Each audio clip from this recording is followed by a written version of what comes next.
The Pianist of Marini. They told me a black man would never own the finest jazz room in New Orleans. On the night I finally signed the papers, someone tried to make sure I never played another note again. If you've ever been handed a dream and watched a powerful man decide to burn it down out of pure spite, stay with me, because what happened over the next 90 days changed everything. And before we get into it, do me one favor and hit that subscribe button, because this story only works if you hear it all the way to the end. My name is Marcus Bell. I was 41 years old the summer the trouble started, and I had spent 23 of those years teaching a piano in a smoky room on Frenchman Street to say things my mouth never could. People who came to the Blue Camellia said I made the instrument sound like it was grieving and forgiving at the same time. What they didn't know was how much practice it takes to make sorrow sound that easy. I came up hard. My mother cleaned hotel rooms in the quarter and raised me on gospel records and cornbread and the belief that a man is measured by what he does when nobody's clapping. My father was a name on a birth certificate and nothing more. By the time I was 19, I was playing 4 nights a week for tips, and by 25, I had a reputation. Not fame. New Orleans doesn't hand out fame to piano players the way New York does, but respect which lasts longer. I had a daughter once, who is grown now, off building a life of her own 2 time zones away, and I raised her alone after her mother passed when she was small. I mention that only because being the one who stays teaches you something about people. It teaches you the difference between those who leave when it gets hard and those who dig in.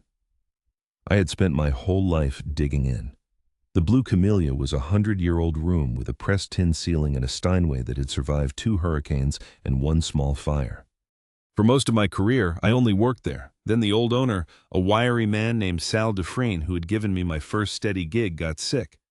And one October afternoon, he called me to his house and told me he wanted me to have the place. Not buy it at market. He'd priced it low on a note I could actually carry, because he said the room belonged to whoever loved it most, and he'd never seen anybody love it like me.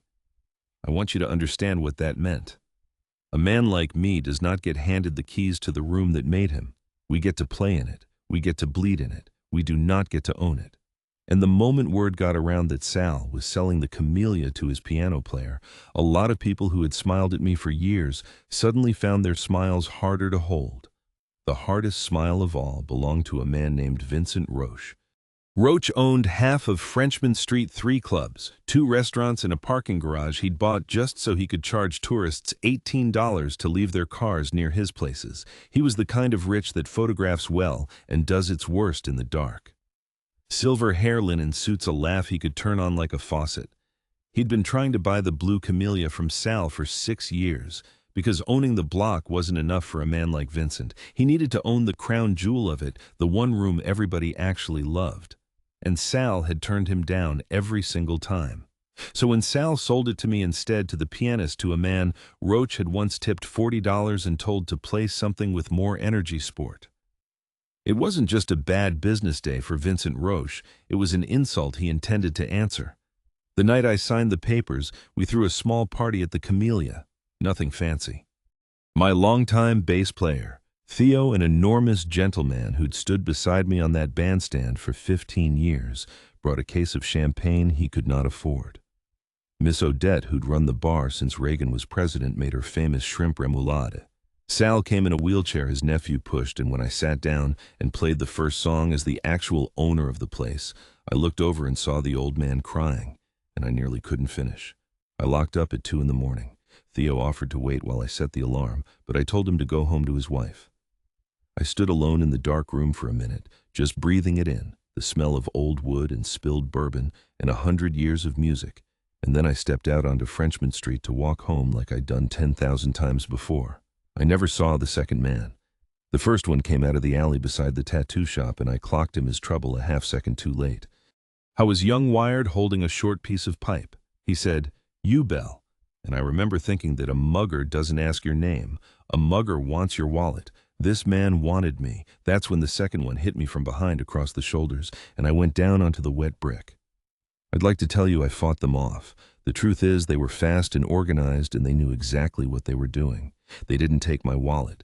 They didn't take the watch Sal had given me. The one with the pipe stood over me and said very clearly, so I'd remember it, "Sign the room back. This is the only warning you get." Then he brought the pipe down on my right hand. I heard it before I felt it, a wet final sound like a branch giving way. Then the pain arrived and the world went white, and by the time I could see again, they were gone. And I was alone on Frenchman Street, cradling the hand that had fed me my whole life, watching it swell into something that didn't look like it belonged to me. A piano player's hands are not a body part. They're the whole instrument. Everything I was, everything I had, everything Sal had trusted me to carry, all of it lived in 10 fingers, and 2 men had just tried to erase it in the dark to send a message. That's where this story really begins. The emergency room doctor at University Medical said 2 of the metacarpals were fractured and there was significant soft tissue damage, and that I was lucky, which is a thing doctors say when they mean it could have been worse and don't want you thinking about how much worse. She put me in a cast up to the forearm and told me not to expect to play for at least 3 months, maybe longer. Maybe she paused on this part. Maybe I'd want to see a hand specialist about whether I'd get full range back at all. I sat in that plastic chair at 4 in the morning with my ruined hand in my lap, and I didn't cry. I'd learned a long time ago that crying is a thing you do later in private when the work is done. Right then I had a decision to make, and I made it in that chair. Nobody was taking the blue camellia from me. Not with a pipe, not with lawyers, not with the whole weight of Vincent Roche's money. They could break my hand. They could not break the rest of me, and there was a lot more of the rest of me than there was of the hand. I told the police everything. The detective, who came a tired man named Guidry, wrote it all down and then told me gently that sign the room back wasn't a lot to go on, and that I hadn't seen faces, and that unless one of the men talked, there wasn't much to chase. I said the name Vincent Roche out loud in that hospital hallway, and I watched Detective Guidry's pen stop moving. He looked at me for a long moment and said, "Mr. Bell." I'd be careful saying that name without something to back it up. Mr. Roche has a lot of friends in this city. And I understood exactly what he was telling me, and it wasn't a warning about slander.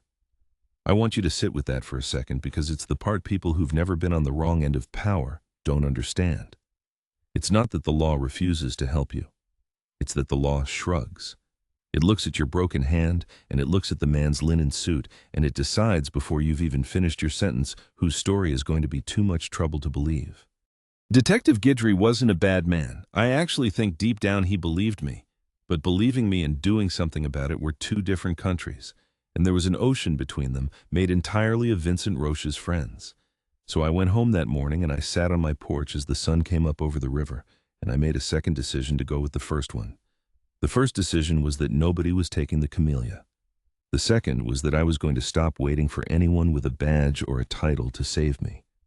If this was going to be a fight between what I could prove and what he could buy, then I was going to have to become the kind of man who finds the proof himself. I just didn't know yet that I wouldn't have to do it alone. I didn't know a woman I hadn't met yet, and a bass player's brother-in-law, and a room full of strangers would end up doing more than any detective ever could. My mother used to say, the Lord doesn't send you an army.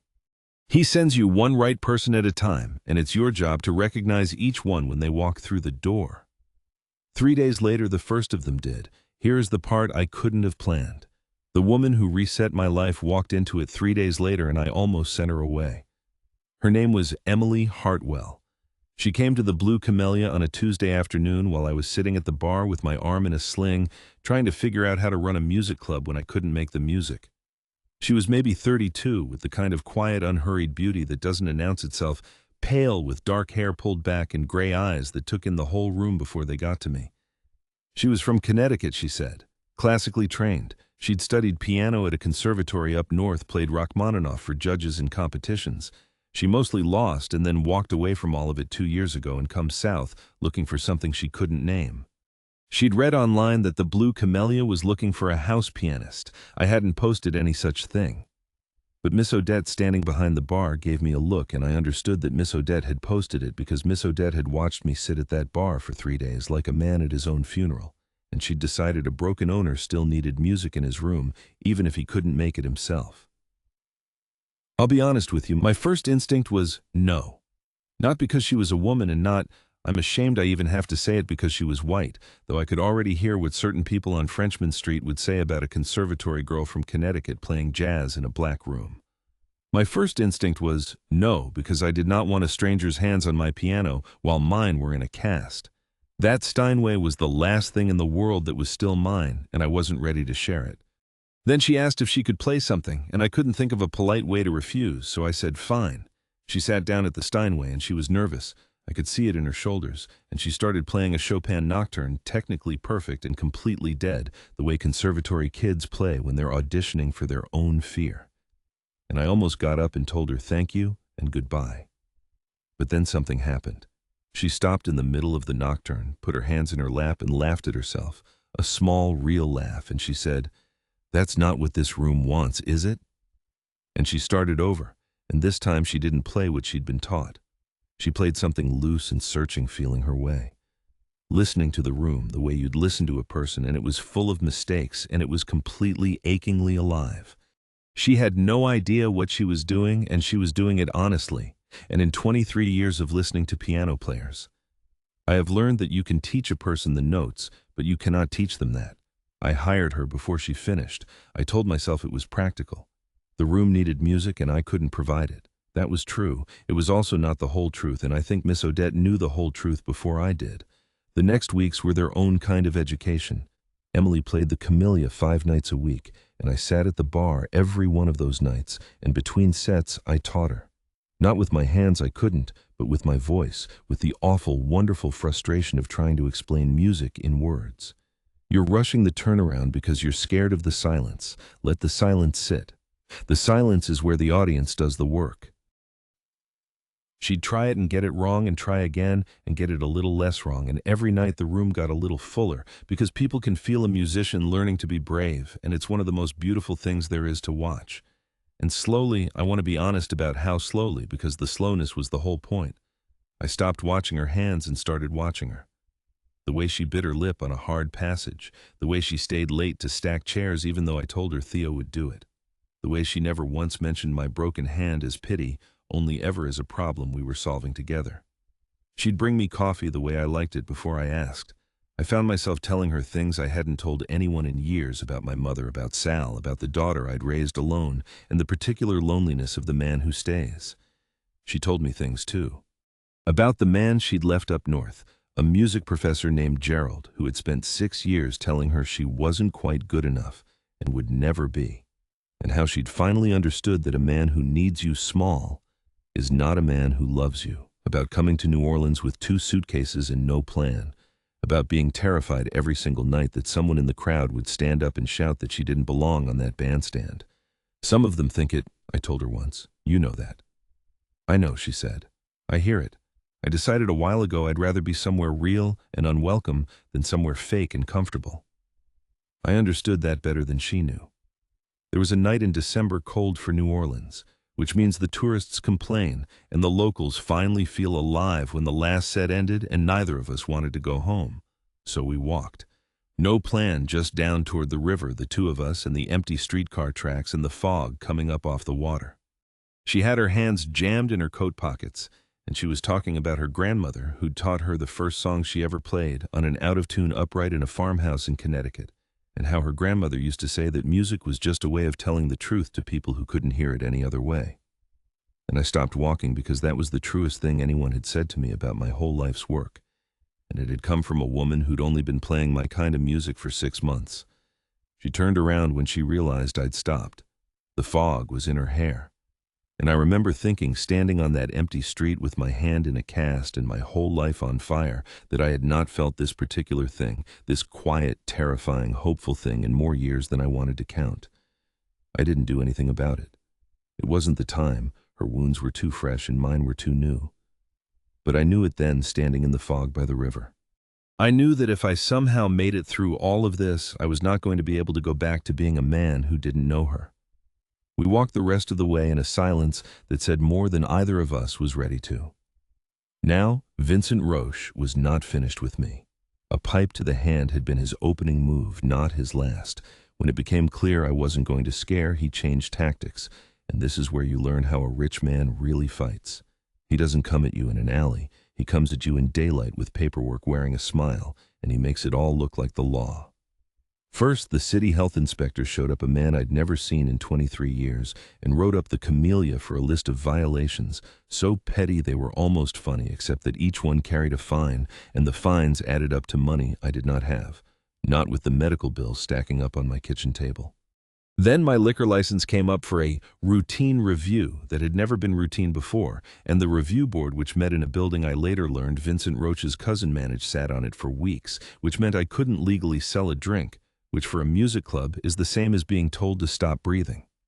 Then Roach came to see me himself. He walked into the Camellia on a slow Thursday in a cream-colored suit, and he sat down at my bar and ordered a bourbon he knew I couldn't legally sell him, just to watch Miss Odette have to refuse a rich white man in his own city.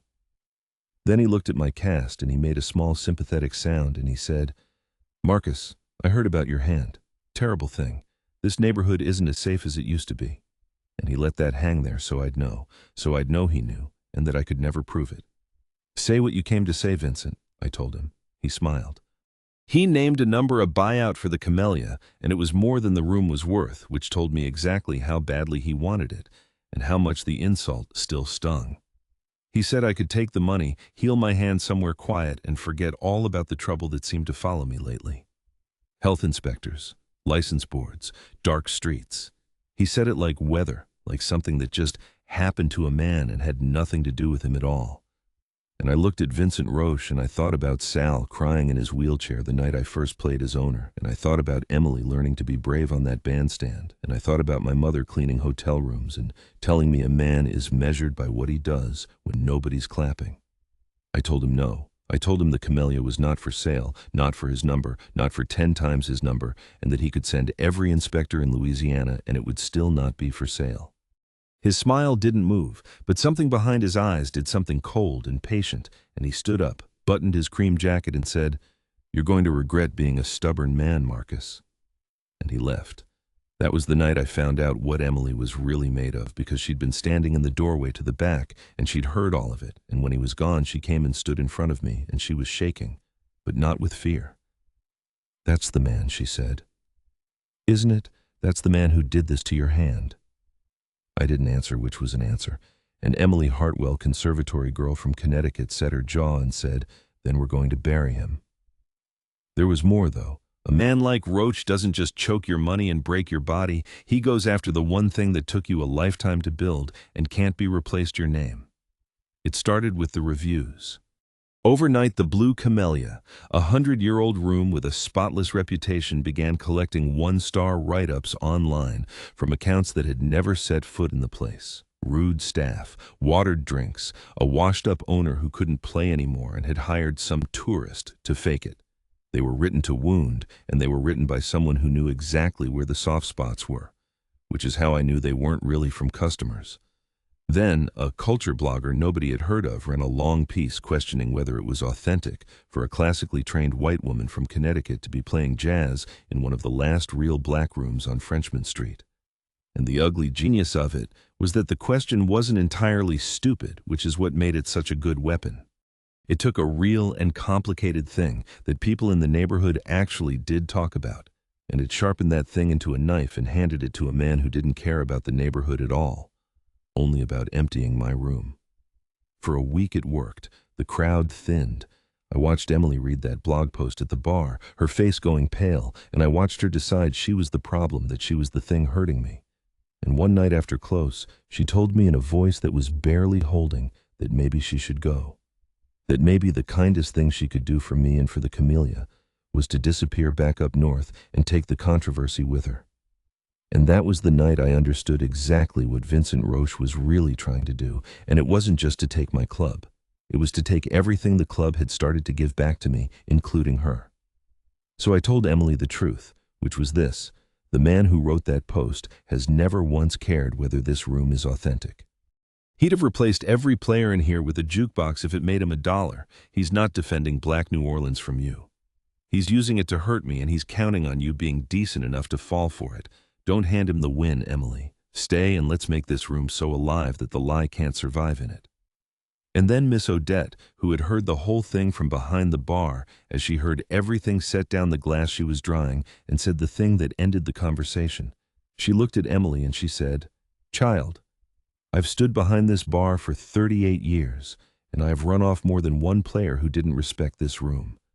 You, I'd chain to that piano bench if I could. This room don't belong to a color. It belongs to whoever tells the truth on that stage, and you tell the truth. so hush that talk about leaving."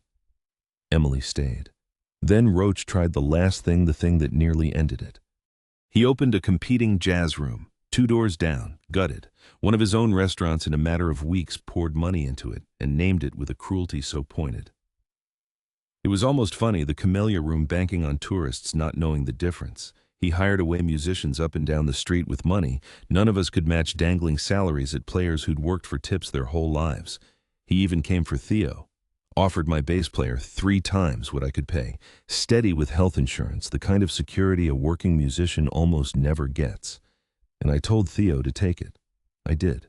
I stood on the sidewalk and I told that big gentle man that I would not let him choose loyalty over his wife's peace of mind, that I would never forgive myself if he stayed broke for me.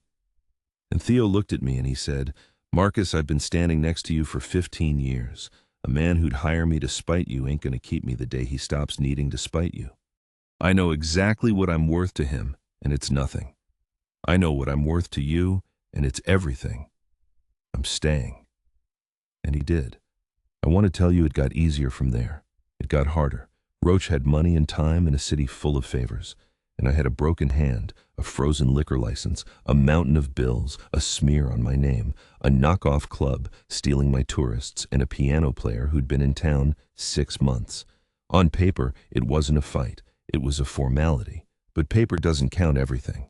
The first thing that turned was the neighborhood. Frenchman Street is a small world, and small worlds have long memories. When word got around, and Miss Odette made sure it got around, that Vincent Roche was trying to squeeze the blue camellia out from under Marcus Bell, and that Bell had gotten his hand broken the same week he refused to sell, people started to add it up. Not the police, the people. The waiters and the doormen and the second-line drummers and the old women who'd been coming to the Camellia since before Roche owned a single brick. They started showing up. They filled the room every night, even though we couldn't sell them a drink, buying nothing, tipping Emily out of their own thin pockets just to keep the lights on and the music going and to stand quietly on my side of the street. And then the neighborhood did something I will never forget as long as I live. Miss Odette and a trombone player named Big Ruth organized a benefit, a second line that started at the top of Frenchman and wound its way down the whole street past Roach's knockoff club with its empty tables and ended at the doors of the Blue Camellia. Musicians who'd turned down Roach's money played for free that afternoon, one after another, more of them than the little stage could hold, spilling out onto the sidewalk. People I'd never met put 20s and 50s into a jar to help with my medical bills. Somebody made T-shirts that said, "Real recognized real," with a little blue flower on them. And when it was my turn, I couldn't play. My hand was still in that cast, so I stood on the stage of my own room in front of hundreds of people, and I did the hardest thing there is for a proud man to do, which is let people love him out loud when he can't do anything to earn it back. Emily sat down at the piano beside me and played, and I sang badly in a voice I'd never let anybody hear, and the whole room sang with me, and if you had walked in off the street, you would have thought you'd stumbled into a church. That was the day the smear died. You cannot lie about a room that feels like that. The tourists heard about it. The real reviews came flooding back.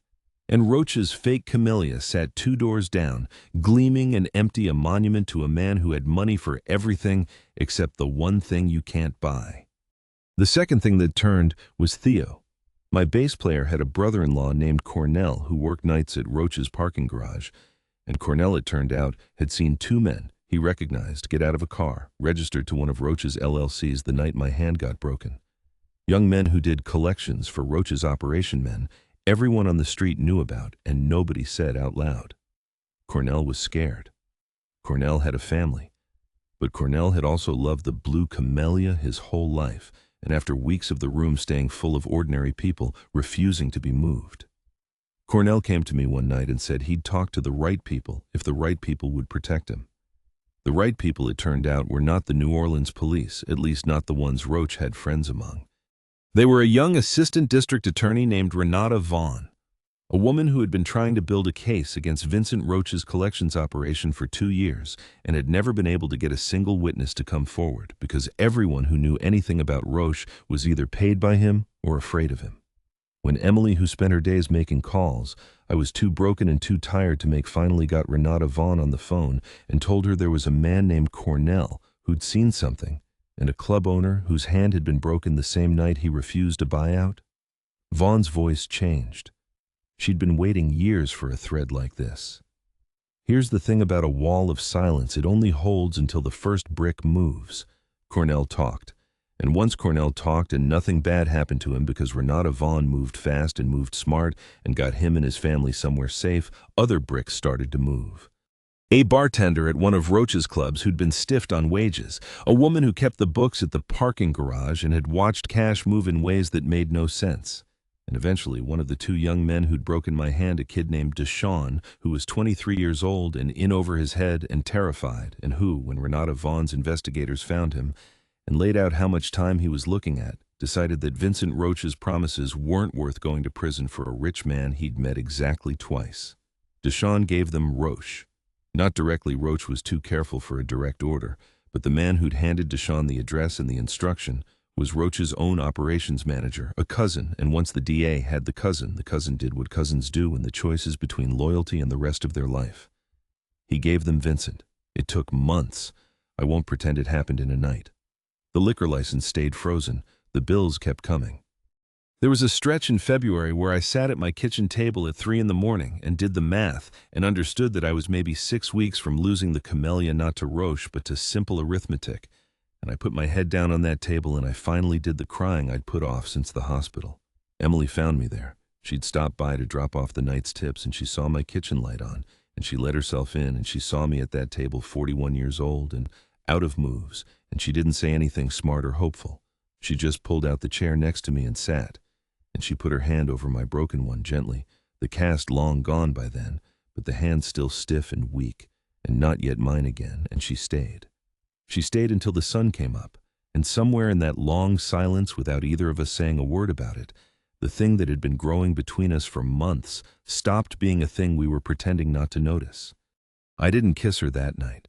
I want you to know that. She'd come to me raw from a man who'd spent 6 years making her feel small, and I would sooner have cut off my good hand than be one more man who took something from her when she was low. What I did was I turned my hand over under hers so we were palm to palm, and I said, "When this is over, however it ends, I'd like to take you to dinner somewhere that isn't this club, somewhere I'm just a man and you're just a woman and neither of us is trying to save anything." And Emily Hartwell smiled, tired and wet-eyed, in my kitchen at dawn and said, "I'd like that, Marcus. I'd like that a lot." And that was all. That was enough. That was everything. The end, when it came fast, the way these things do after moving slow for so long. Renata Vaughn had built her case, brick by frightened brick, and on a Tuesday morning in April, investigators arrested Vincent Roche at one of his own restaurants in front of a room full of the people he'd spent his life impressing. Aggravated battery, extortion, racketeering, witness tampering once he started making calls from the inside that he shouldn't have made. It wasn't one charge. It was a life's worth of them finally collected in one place because a parking attendant and a scared young man in a room full of ordinary people had decided all together that they were done being afraid of him. The city that had been so slow to help me move very quickly once the machine turned. The frozen liquor license was quietly approved within the week. Funny how that works once the cousin managing the review board's building got swept up in the same investigation. The petty health violations evaporated. And Vincent Roche, who had owned half of Frenchman Street and believed he owned the rest of us, sat in a cell and learned what it feels like to have a powerful institution decide coldly and patiently and with a smile that you are going to lose everything. He was convicted the following winter. He is still, as I tell you this, exactly where he belongs. I testified at that trial. I want to tell you about the one moment that mattered.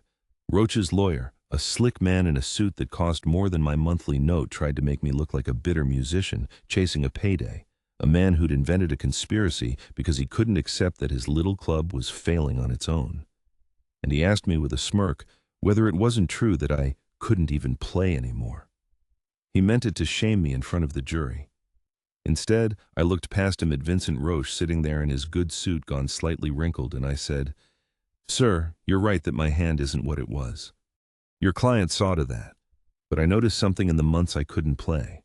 A room full of people kept coming anyway. Turns out they weren't only coming for my hands." And I watched something go out of Roach's face when I said it, the last flicker of the belief that he'd won anything at all. He hadn't taken my music. He'd only proven to a whole city that it was never just in my hands to begin with. There was one more thing, and it's the thing I hold on to. The day the verdict came down, Detective Guidry, the tired man, who told me to be careful saying that name, found me in the hallway of the courthouse. He didn't say much. He just shook my good hand, the one that still worked, and he said, "For what it's worth." "Mr. Bell, I believed you that night. I'm sorry it took the rest of us so long to be worth believing." And I told him the truth, which was that I understood and that I didn't hold it against him, because a man who finally does the right thing is still a better man than one who never does it at all. But that's not the ending I care about. Here's the ending I care about. My hand came back, not all at once and not all the way. At first there was a specialist, and there were months of therapy that hurt worse than the brake-squeezing putty, like a child playing scales so slow they didn't sound like music, weeping with frustration on the bad days. But hands are stubborn, and so am I, and one night in early summer, almost a year after two men tried to erase me in an alley, I sat down at the Steinway in the blue camellia, my room, mine free and clear and paid for, in front of a full house that had refused to let it fall, and I played.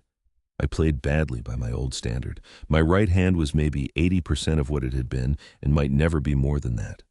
But I played, and the room understood what it was hearing, and Theo came in on the bass beside me like he'd never left. And halfway through the first song, I looked over at Emily sitting at the end of the bar, where I used to sit through all those broken months, watching me the way I'd once watched her learn to be brave. I finished the set.